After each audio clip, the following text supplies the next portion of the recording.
Use All Michael? right. Yeah. When polled, 9 out of 10 people said they would rather hang out with him than get kicked in the shin. Please, ladies and gentlemen, welcome Greg Marcellena to the stage.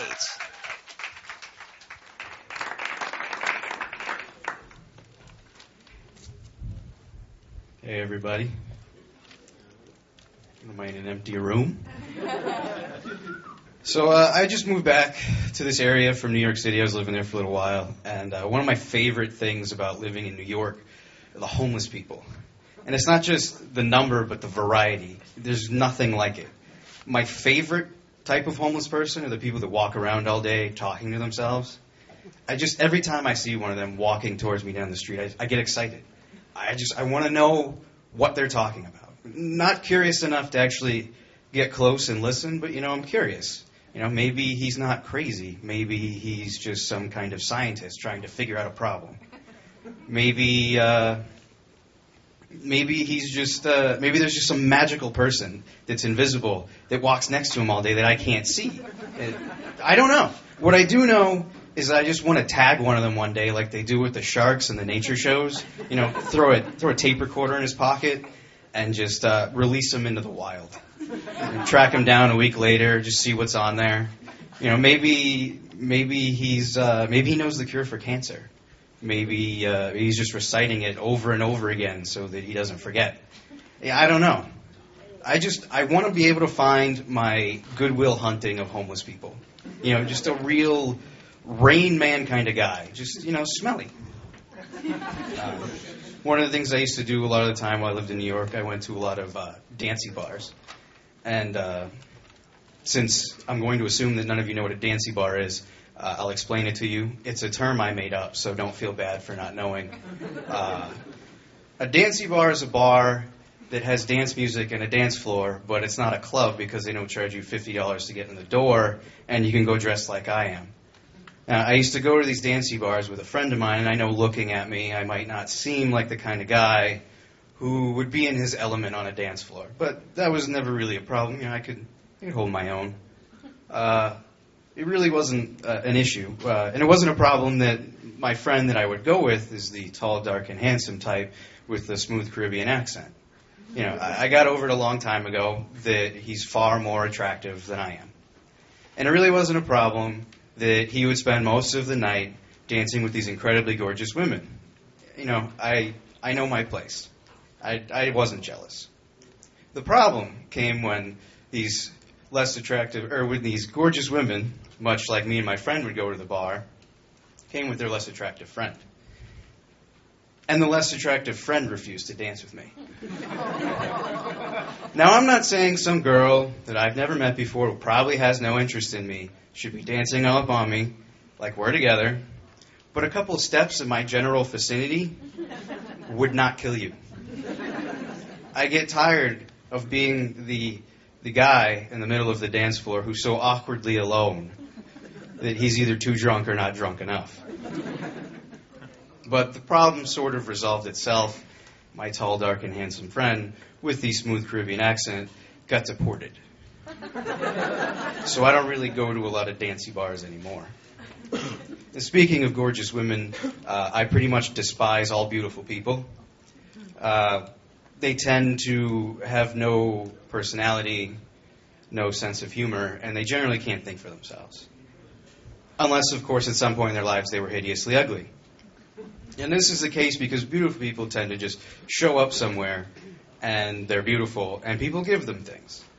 Now, I probably sound jealous or bitter. I'm not. I'm glad I have a personality because looks fade. Unless you can afford plastic surgery. But then you can't stand too close to a furnace. Not sure why you would, unless you were a heater repairman, in which case you'd be the sexiest heater repairman ever. STDs are bad. It's pretty crazy how many people out there have them. A lot of young people. There's multiple STDs. I don't know. I've had the fortunate luck of never having had one. But according to things I see on TV, they're everywhere. I was visiting friends in New York City recently, and I saw an ad on TV that said 1 in 3 people under the age of 25 has had or has an STD. I was like, holy shit, that's a lot of people. That's kind of fucked up. What's even more fucked up is that on the way home the next day on the bus, I saw a billboard that said 1 in 2 people under the age of 25 has had or has an STD. Now, just think about that for a second. That means in the course of 24 hours, the number of people under 25 with an STD went from 1/3 to 1/2. That's a lot of unprotected sex. And I know it might sound crazy, but I'm kind of curious as to who these people are having all this unprotected sex and where I can go to meet some of them. I kid. I have a lovely girlfriend who is disease-free, and I am in no way attractive enough to cheat on her. I have random thoughts sometimes. I was actually hanging out with said girlfriend watching TV, and I turned to her and I said, I wonder what happens to the Incredible Hulk's penis when he gets big.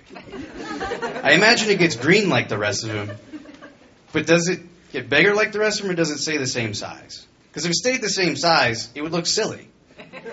I realize it'd be the size of a normal penis, but he's not a normal sized person anymore. It'd be completely out of proportion. It would look ridiculous. I imagine if you wanted to end his tirade, you could just pull his pants down, and he'd get embarrassed and go back to normal and run away. But then he would remember that it was me who pulled his pants down, and he'd get big and angry and come crush my face. And I said this to her, and she looks at me and puts down the magazine and says, I really don't understand what it is I see in you. Taking signs you see literally is a great way to make yourself laugh. I saw a sign that said slow children, and I said to myself, uh-oh, sounds like there's some bad genes in this neighborhood. Better get those fat kids on a treadmill before it's too late. Saw a sign once that said no honking, $350 fine. Really? Does that apply to geese? My favorite of all signs that I've ever seen was this sign I saw in a park. And you really don't have to take it literally for it to be funny. It's this sign that said, please do not feed the pigeons and squirrels, as this encourages rats.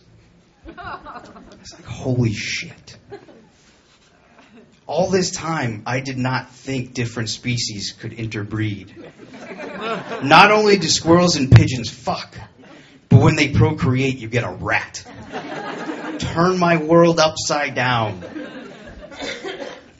I had a gay roommate while I lived in New York, which is easily one of the coolest things ever. When you live with a gay guy, it's like getting the best non-sexual parts of living with a man and a woman all in one.